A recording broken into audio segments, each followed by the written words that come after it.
శిరస్సు నమస్కరిస్తున్నా. నా కోసం 25 రోజులు కష్టపడండి.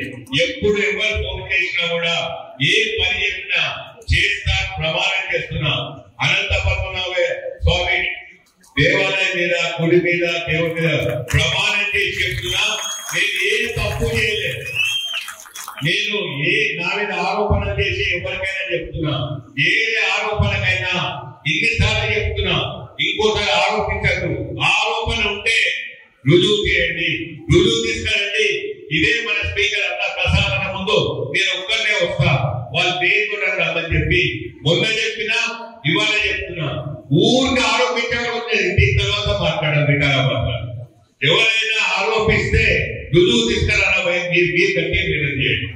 ఏ ఆరోపణకైనా ఇంత గట్టిగా చెప్తున్నా, నన్ను నమ్మండి, ఆదరించండి, దీవించండి, గెలిపించండి, నేను మీరేంటనుకుంటా అని చెప్పి చెప్తూ ఆయన అవకాశం ప్రతి ఒక్కరికి కుదరదు. ఒక సవాల్ విసిరే మీ అందరికీ తెలుసు. పదే ఎందుకు చెప్తున్నా అంటే, సవాల్ విసిరా కొండా విశ్వేశ్వరరెడ్డి నేను సవాల్ విసిరా. ఆయన ఏమంటాడు, పోటీ బీజేపీ పార్టీ పక్షాన నేను పెళ్లి కొడుకున్న అవతల రంజిత్ రెడ్డి పెళ్లి కొడుకు రెడీ అన్నాడు. నేను కూడా రెడీ అంటున్నా. ఆయన మోడీ పెట్టి అన్నాడు, నేను రాహుల్ గాంధీ పెట్టి అన్నాడు. నేను బరాబర్ నేను రెడీ పోటీకి. 10 సంవత్సరాలు 5 సంవత్సరాలు ఆయన ఎంపీ ఉన్నాడు, 5 సంవత్సరాలు నేను ఎంపీ ఉన్నా. ఎందుకు మీకు చెప్తున్నా అంటే, కాంగ్రెస్ పార్టీ కుటుంబంలో మొదటి వచ్చిన మీకు కూడా తెలియదు రంజిత్ రెడ్డి ఎవరు. రంజిత్ రెడ్డి పరిచయం లేదు మీకు, కానీ పేరు విని ఉంటారు, ఎందుకంటే అవతలు కానీ 5 సంవత్సరాలు ముందు 5 సంవత్సరాలు ఆయన ఏం చేసిండు, నేనేం చేసినా అని మీకు తెలియాలి కాబట్టి చెప్తున్నా. ఒక ఎంపీగా ఆయన కొత్తగా పార్టీ చేరిన తర్వాత అప్పుడు టికెట్ ఇచ్చి గెలిపించారు ప్రజలు. 25 లక్షల ప్రజలు దీవించి గెలిపించి పార్లమెంట్ పంపారు. నన్ను కూడా, నేను కూడా కొత్త రాజకీయాలకు వచ్చినా నన్ను కూడా ఆదరించారు, గెలిపించారు. ఇద్దరు కొత్త రాజకీయాలు. ఆయనేమో గెలిచిన తర్వాత అడ్రస్ ఉంటాడు, హైదరాబాద్ ఉంటే అపాయింట్మెంట్ తీసుకొని రావాలంటాడు. అపాయింట్మెంట్ తీసుకొని పోతే లేట్ అయితే 10 నిమిషాలు లేట్ అయితే అపాయింట్మెంట్ క్యాన్సిల్ అంటాడు. ఇంటికి వస్తే పెళ్లికో ఏదైనా జాబుకో పోతే నేను ఒక ఎంపీని ఇటువంటి అటెండ్ అయ్యే అవసరం లేదు, నాకు లేదు, అది నాకు అవసరమే లేదంటాడు. నేను గత 5 సంవత్సరాలు నా ఇంటికి ఎవరు వచ్చినా కూడా, ఏ పార్టీకి చెప్పినా వాళ్ళు అడగా, నేను చాలా వరకు కాన్స్టిట్యూన్సీ అవతల పేపర్లలో వచ్చి ఎవరైనా పిల్లల చదువు కష్టమవుతుంది, ఐఐటీలు మెడిసిన్ వచ్చి ఫీజులు లేవని చెప్పి పేపర్లు వేసిన కాన్స్టిట్యూన్సీ ఏ కాన్స్టిట్యూన్సీ అయిపోయింది. మానవ కోణంలో మన బాధను అర్థం చేసుకొని మన సహాయం ఎంత సహాయం చేయగలతో అంత సహాయం చేయాలని చెప్పి నేను చేస్తూ పోతున్నా. అపాయింట్మెంట్ అడిగి వచ్చే వాళ్ళకు 100% రిటైర్మెంట్ ఇవ్వాలి. ప్రజలు రిటైర్మెంట్ ఎందుకు ఇవ్వాలంటే, నిజంగా మేమందరం సీనియర్ లీడర్మో లేదా మీరు ఎదుర్కోకుండా ప్రజాప్రతినిధులం కాబట్టి మీ కోపం వస్తుంది. ఇప్పుడు దండాలు పెడతాం, వంగి నమస్కారాలు పెడతాం, వంగి శిరస్సు నమస్కరిస్తున్నాం అంటాం. గెలిచినాక బాధ్యత మీ హక్కు మీరు మమ్మల్ని నిలదీయండి. అప్పుడు బాగా మాట్లాడుతుంది కదా, ఏమైంది అని అడిగండి. నేను ఇంత గట్టిగా నేనే అంటున్నా, మీ హక్కు అని నన్ను అడగాల్సింది. ఉద్యోగాలు ఇస్తారు 14 చెప్పిన మోడీ ఇప్పటి వరకు 20 కోట్ల ఉద్యోగాలు ఇవ్వాలి. అవునా? 10 సంవత్సరాలు ప్రభుత్వం ఉన్న మోడీ ఇప్పటి వరకు 20 కోట్ల ఉద్యోగాలు ఇవ్వాలి. 20 కోట్ల ఉద్యోగాలు ప్రభుత్వ ఉద్యోగాలు ఇచ్చి ఈ గ్రామంలో ప్రైవేట్ రంగంలో ఇంకో 20 కోట్ల ఉద్యోగాలు ఇస్తే ఇప్పటి 40 కోట్ల ఉద్యోగాలు రావాలి దేశంలో. 40 కోట్ల ఉద్యోగాలు అంటే 140 కోట్ల జనాభాలో 30% మంది ప్రతి ఇంటికి ఉద్యోగం వస్తే అన్ని ఉద్యోగం వచ్చినట్టే. అప్పుడు అబద్ధాలు చెప్పాడు, ప్రతి ఇంటికి ఉద్యోగం వస్తాడు. ఇచ్చిందా? 5 ఫ్రీ బస్ అయిన ఖర్చు 1700 కోట్లు ఇప్పటివరకు. 30 కోట్ల మన మహిళా సోదరి మనలో తెలియదు. సో వాళ్ళు అనుకుంటారు ఫ్రీ బస్సు అమలైతే ఎంతైందో 1700 కోట్లు ఖర్చు పెట్టింది ప్రభుత్వం. ఒక సంక్షేమ పథకాన్ని అమలు చేయాలంటే ఎంత ఖర్చుతో కూడిన పని మీ అందరికీ తెలుసు.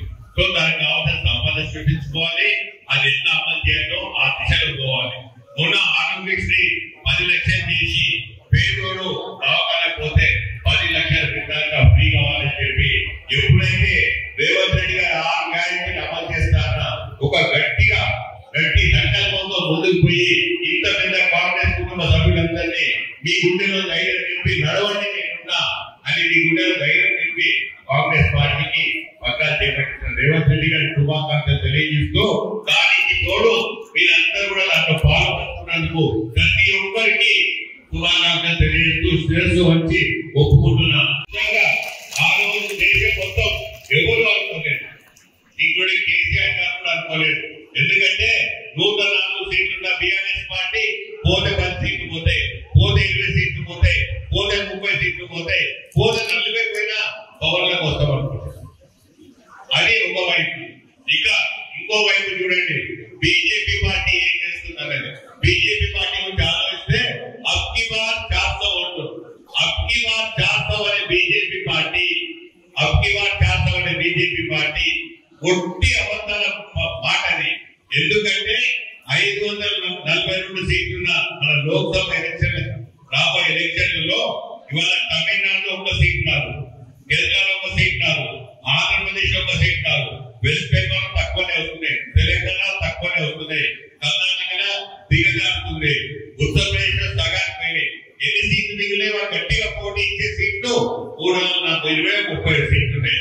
వాళ్ళ తెలియదంటే అబ్కి బార్ 400 అంటే మన ఉన్న ముందుకు ఎందుకు సాగుతలేదంటే మన దేశంలో అన్ని రాష్ట్రాల్లో ప్రొద్దులు లేస్తే నడిచేది రాజకీయాలే, ప్రొద్దులు లేస్తే రాజకీయాలు నడుస్తున్నాయి.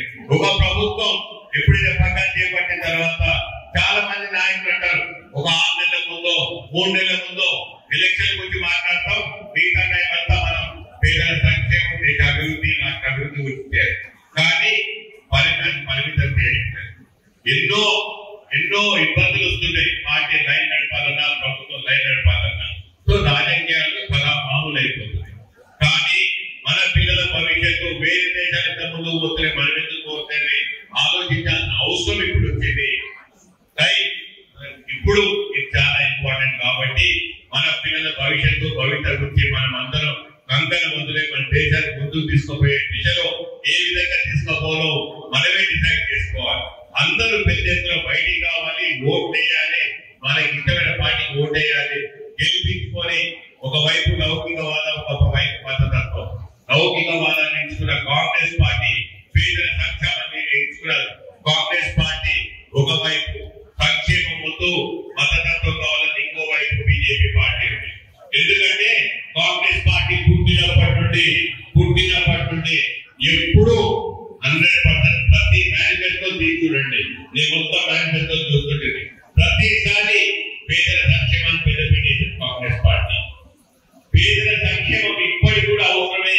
ఈ రోజు 76 సంవత్సరాల స్వాతంత్రం తర్వాత కూడా ఇంకా పేదరికం ఉంది దేశంలో. పేదరికం ఉన్న దేశంలో సంక్షేమం అవసరమా లేదా? ఒకవైపు 100 రూపాయలు మీ జేబులు ఉంటే 90 రూపాయలు ట్యాక్స్ రూపంలో వసూలు చేద్దామంటుంది బీజేపీ. 100 రూపాయలు మీ జేబు పోజిట్గా పోరాడేది అని చెప్పి, అయినా కానీ మంచి మనసుతో మనం ఇక్కడ గెలిపిద్దామన్నా శ్రీ అనన్య, నా కొడుకు ఇద్దరు 3వ క్లాస్ నుండి క్లాస్మేట్స్, ఒకటే స్కూల్లో చదువుకున్నారు. అయినా కానీ పరిస్థితులు అంటుంటే ఆ పరిస్థితులలో ఏమేమైతే అన్ని తెలుసు. 2-3 మీటింగ్లు అయినాయి. జాఫర్ భాయ్ ప్రతి ఒక్కరూ అవన్నీ మర్చిపోయి ముందుకు సాగాలి.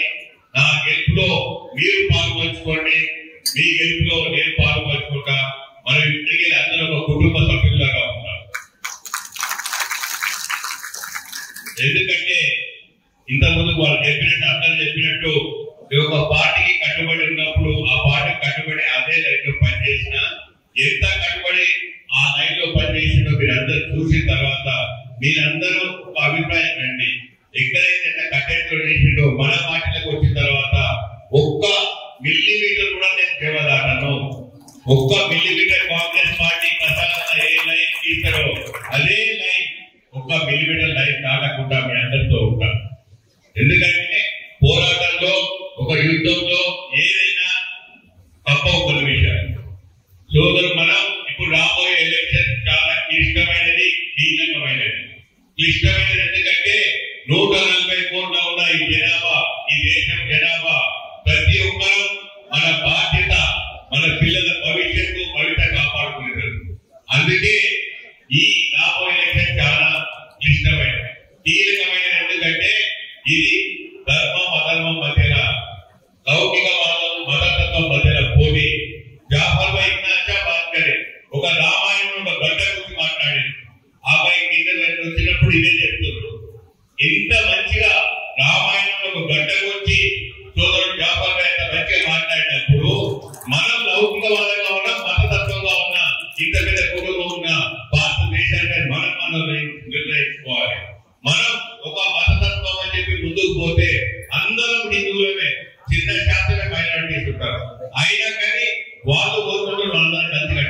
చెప్పి మనకేం ప్రాబ్లం అని చెప్పి హిందూ సోదరులు అడుగుతున్నారు.